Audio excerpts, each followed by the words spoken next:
Bonjour à tous, je suis heureux de vous présenter aujourd'hui ce nouveau format de vidéo. J'ai scruté les dernières news et j'y ai récupéré les plus intéressantes selon moi. J'espère que ça vous plaira, et si le concept vous plaît, vous pouvez toujours laisser un petit pouce bleu. Moi ça me motive et ça me fait plaisir. Voilà. Pour commencer ces nouveautés, on attaque directement avec le manga Gigant de Hiroya Oku, le même mangaka que Inuyashiki et de Gantz, qui vient d'être daté en France par les éditions Kyun. Le tome 1 est prévu pour le 29 août 2019. L'histoire est assez étrange puisqu'un certain Rei est passionné de cinéma, son actrice préférée se nomme Papiko et c'est une star du porno. Une nuit tombera sur elle et cette rencontre signera le début d'une grande amitié qui l'entraînera au milieu d'un conflit extraterrestre. Voilà, c'est du Hiroya tout craché. Gigant a débuté en 2018 aux éditions Shogakukan et compte à l'heure actuelle 3 tomes reliés au Japon.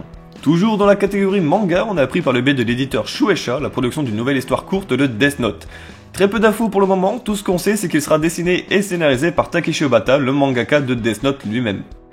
Côté anime, on a droit à un film d'animation de Kusetsujo no Kabaneri Unato Kessen. Le film est prévu pour le 10 mai 2019 dans certaines salles japonaises mais également en streaming sur Netflix et sur Amazon Prime Video. L'histoire se déroule 6 mois après la première saison. Pour rappel, les humains se cachent dans les forteresses pour survivre au cabané, des zombies au cœur d'acier qui veulent te grailler. L'humanité est contrainte de se déplacer uniquement via des lignes de chemin de fer à bord de trains blindés.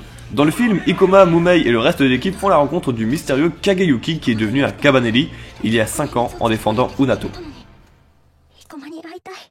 Toujours côté de l'animation, voici une nouvelle qui devrait plaire au public féminin. Le studio Kyoto Animation nous a fait part du teaser vidéo du film Free Road to the World Yume. Ce film est prévu pour le 5 juillet 2019 au Japon. Il s'agit en effet d'un récap de la saison 3 sous différents angles afin d'introduire le prochain film prévu pour l'été 2020. Dans la rubrique jeux vidéo, on apprend la production du jeu Persona 5 Scramble The Phantom Striker, développé par Toei Tecmo. Tout ce qu'on sait actuellement, c'est qu'il s'agit d'un beat'em all prévu sur PS4 et Nintendo Switch. Voilà. Rip les joueurs Xbox tels que moi.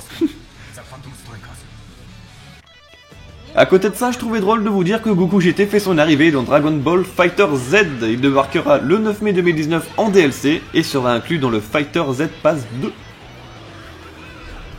À présent, si je vous dis 1,7 milliard d'euros, vous me répondrez bien évidemment qu'il s'agit de la somme générée par le streaming d'animé en 2018 au Japon.